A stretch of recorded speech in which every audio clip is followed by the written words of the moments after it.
भोजराज जी के दोस्तों ने एक बार भोजराज जी से मजाक किया कि यार तुम्हारी पत्नी ठीक है, तुम्हारी तरफ तो ध्यान देती नहीं, वो तो भगवान कृष्ण की तरफ ध्यान देती है, तुमसे प्यार कम करती है, भगवान कृष्ण से प्यार ज्यादा करती है।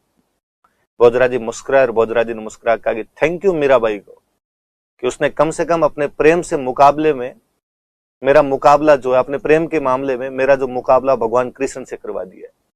मीराबाई से ज्यादा प्यार कौन करता है या मीराबाई ज्यादा प्यार किससे करती है, इसमें मेरी टक्कर यदि किसी से तो भगवान कृष्ण से है।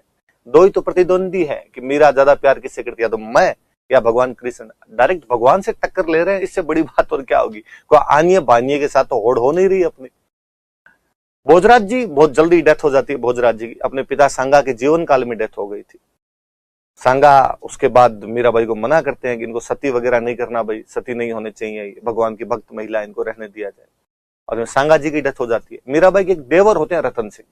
मीरा के पिता का नाम भी रतन सिंह था, इनके देवर का नाम भी रतन सिंह था। रतन सिंह जी राजा बनते हैं।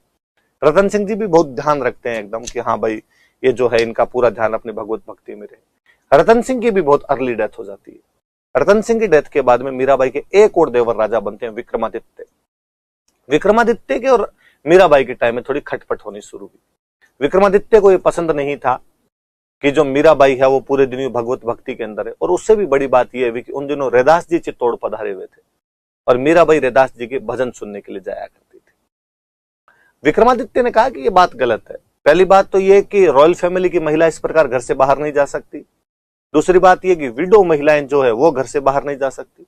तीसरी बात यह कि रैदास जी दलित समाज के, और आप किसी दलित समाज के व्यक्ति के पास ऐसे नहीं जा सकते।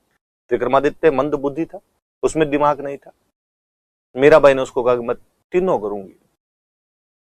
भगवान कृष्ण के भक्त है रैदास जी महाराज अच्छे उपदेश देते हैं, जाति पाति के किसी बंधन को मैं स्वीकार नहीं करती, न तुम्हारी इन सामाजिक मान्यताओं को मैं मानती हूँ। मुझे लगता है कि आजकल के फेमिनिस्टों को मीराबाई को पढ़ना चाहिए।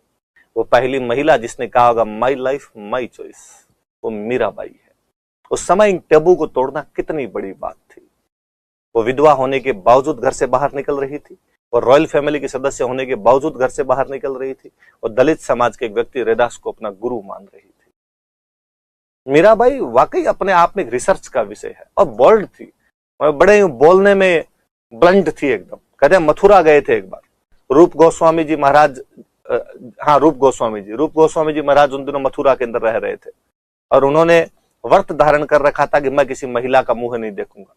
कहते हैं मीराबाई जब वहां पे पधारे तो मीराबाई ने जाकर पुजारियों को कहा कि भाई महंत जी को बुलाओ, मैं महंत जी से मिलना चाहती हूँ। महंत जी, पुजारियों ने कहा कि महंत जी ने आजकल व्रत ले रखा है कि वो किसी महिला का मुंह नहीं देखते, तो आपसे नहीं मिलेंगे। आप जाके कहो कि मेवाड़ की रानी आई है, मेड़ता की राजकुमारी आई मीराबाई। रूप गोस्वामी जी को जाकर कहा कि आप मिलना चाहते हैं आपसे, उन्होंने फिर मना किया। उन्होंने कहा कि नहीं, मैं नहीं मिलूंगा। और उनको कह दो जाके कि जब मैंने कसम ले रखी है तो मैं क्यों मिलूं जाके। मीराबाई को उन्होंने कहा कि महंत जी कह रहे हैं कि उन्होंने कसम ले रखी है और वो इस प्रकार से नहीं मिलेंगे, किसी से भी नहीं मिलेंगे। मीराबाई ने कहा कि गोस्वामी जी को जाकर कहो कि मीरा इस दुनिया में एक ही व्यक्ति को मर्द मानती है, भगवान कृष्ण को, बाकी सब मीरा के लिए महिलाएं हैं। तो आप भी मीरा को महिला ही नजर आती हो, प्लीज बाहर आ जाओ। गोस्वामी जी ने आगे दंडवत प्रणाम किया था कि कोई महिला इस कदर किस प्रकार अपने आराध्य के अंदर अंतर्भूत हो जाती है कि केवल उसे वही दिखाई देता है, उसके अलावा कोई दिखाई नहीं देता है। हम कहते हैं मीराबाई राजस्थान की राधा है। लिखो, इन्हें राजस्थान की राधा कहा जाता है।